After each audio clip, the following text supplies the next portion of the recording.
आज दिनांक 22/11/2021 को लखनऊ में किसान महापंचायत का आयोजन किया गया है। इसके लिए किसान अपने क्षेत्रों से रवाना भी हो चुके हैं और वह लखनऊ पहुंच रहे हैं। बताया जा रहा है कि तराई क्षेत्र उत्तर प्रदेश उत्तराखंड भारतीय किसान यूनियन के प्रदेश अध्यक्ष अमनदीप संधू ने बताया कि करीब 10,000 किसान लखनऊ पहुंच रहे हैं। हालांकि खीरी से लखनऊ का रास्ता महज 3 घंटे का है, इसीलिए सोमवार सुबह से ही किसान लखनऊ के लिए रवाना होने लगे हैं, जबकि कुछ किसान रविवार शाम को ही लखनऊ के लिए रवाना हो चुके थे। 22 नवंबर को लखनऊ के इको गार्डन में संयुक्त किसान मोर्चा की किसान महापंचायत हो रही है, जिसमें जिले के हजारों किसान शामिल होंगे। सूत्रों के मुताबिक बताया जा रहा है कि इस महापंचायत में एमएसपी पर गारंटी और आंदोलन के दौरान किसानों पर दर्ज हुए सारे मुकदमे वापस लेने और पराली जलाने संबंधित कई मामलों पर चर्चा होगी। कहा जा रहा है कि 3 कृषि कानूनों की वापसी का पीएम नरेंद्र मोदी की ओर से ऐलान किए जाने के बाद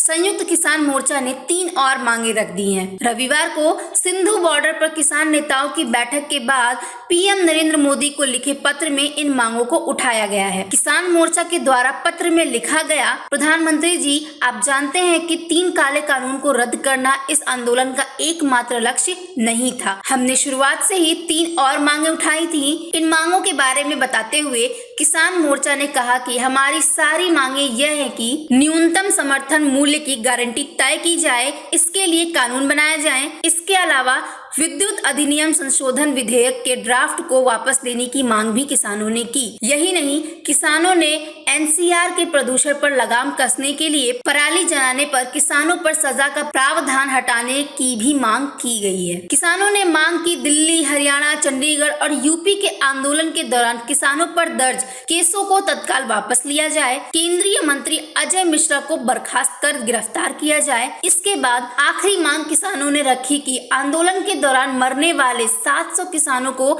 शहीद का दर्जा दिया जाए और उनके स्मारक बनाने के लिए सिंधु बॉर्डर पर जमीन भी दी जाए और मरने वाले 700 किसानों के परिवारों को मुआवजा और पुनर्वास देने की भी मांग की गई है। किसानों द्वारा पीएम मोदी को संबोधित पत्र में कहा गया है कि आपने किसानों से अपील की है कि अब हम घर वापस चले जाएं। हम आपको यकीन दिलाना चाहते हैं कि हमें भी सड़क पर बैठने का कोई शौक नहीं है। हम भी चाहते हैं कि जल्द से जल्द इन बाकी मुद्दों का निपटारा करके हम अपने घर लौट जाएं। यदि आप भी यही चाहते हैं तो फिर सरकार तत्काल हमसे बात करे और इन मुद्दों का निपटारा करे। संयुक्त किसान मोर्चा के इस पत्र में साफ लिखा है कि जब तक इन मुद्दों का निपटारा नहीं होगा, यह आंदोलन ऐसे ही चलता रहेगा। ब्यूरो रिपोर्ट, पूर्वा टीवी।